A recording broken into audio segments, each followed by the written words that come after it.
always wanted to kind of create a safe space where we can talk about sex and pleasure and not feel like it's bastos, not feel like it's something that we should be ashamed about.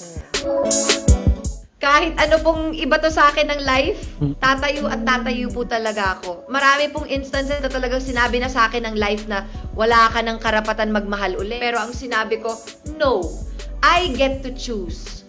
I get to choose that I will love again. Pero dapat maniwala din tayo na kaya po nating matutunan lahat ng mga bagay na to step by step.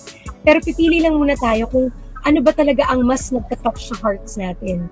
So, never underestimate the power of small steps na sa isang activity lang ng barkada. Naging organization. We're also a strong advocate of yung paggamit po ng ating talento para sa kapayapaan. We wanted peace building to be fun, to be relatable po to every Filipino child and youth. Naniniwala ko kasi lalo ng mga kababaihan, very ano sila yung talagang kung may gusto sila, gagawin nila yung lahat para makuha. Kasi ako personally, that's my attitude Kailangan mong sumabay Kailangan